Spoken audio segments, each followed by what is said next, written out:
একবার এক ব্যক্তি রাসূল সাল্লাল্লাহু আলাইহি ওয়াসাল্লামকে জিজ্ঞেস করেছিলেন, মৃত্যু চেয়ে কঠিন কি?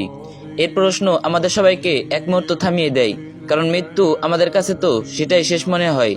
হৃদস্পন্দনের পর নীরবতা, দের সমাপ্তি, অজানার দিকে যাত্রা, যা প্রতিটি আত্মায় ভয় পায়। তবে এখানে একটি বিষয় পরিষ্কার করে বলা জরুরি, পাপ ভরা হৃদয় নিয়ে আল্লাহর সঙ্গে সাক্ষাৎ করা মৃত্যুর চেয়ে কঠিন।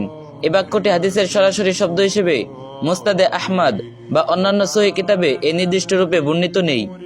অর্থাৎ এটি শব্দগত হাদিস নয়, বরং ইসলামী শিক্ষার আলোকে গঠিত একটি গভীর অর্থবহ বক্তব্য। তবে ইসলামে এ বিষয়ে খুব শক্তিশালী ও সহিহ শিক্ষা রয়েছে, যা একথার মূল ভাবকে সমর্থন করে। সহিহ হাদিস, মুসলিম, আহমদ। রাসূল সাল্লাল্লাহু আলাইহি ওয়াসাল্লাম বলেছেন, যে ব্যক্তি আল্লাহর সাথে সাক্ষাৎ করতে ভালোবাসে, আল্লাহ তার সাথে সাক্ষাৎ করতে ভালোবাসেন। আর যে ব্যক্তি আল্লাহর সাথে সাক্ষাৎ অপছন্দ করে, আল্লাহ তার সাথে সাক্ষাৎ অপছন্দ করেন। সহিহ মুসলিম হাদিস 2684, মুসনাদে আহমদ। ওলামায়ে কেরাম ব্যাখ্যা করেছেন, এখানে আল্লাহর সাথে সাক্ষাৎ ভালোবাসা বলতে বোঝানো হয়েছে ঈমান, তওবা ও প্রস্তুতির অবস্থান থাকা। আর অপছন্দ করা বলতে বোঝানো হয়েছে গুনাহে ডুবে থাকা ও অপ্রস্তুত অবস্থায় মৃত্যু আসা। অতএব এটার শিক্ষা কি?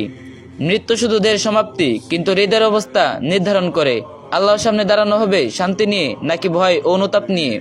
সবচেয়ে ভয়ঙ্কর বিষয় হয়তো মৃত্যু নিজে নয়, বরং সেই মুহূর্ত যখন মানুষ বুঝতে পারবে তবার সময় ছিল কিন্তু নেওয়া হয়নি, প্রস্তুতির সুযোগ ছিল কিন্তু অবহেলা করা হয়েছে। তাই কবরকে ভয় পাওয়ার আগে নিজের রবের সামনে প্রস্তুতি ছাড়া উপস্থিত হওয়াকে ভয় করুন।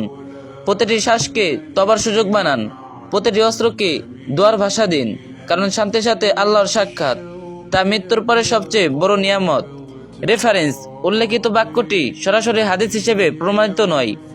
আল্লাহর সাক্ষাৎ ভালোবাসা ও অপছন্দ করার বিষয়ে সহিহ হাদিস রয়েছে। লেখাটি হাদিসের অর্থ ও ওলামাদের ব্যাখ্যার আলোকে প্রস্তুত। তাই এই ভিডিওটি অবশ্যই অন্যকে জানার সুযোগ করে দিবেন, আর যে যত পারবেন কপি লিংক করে দিন।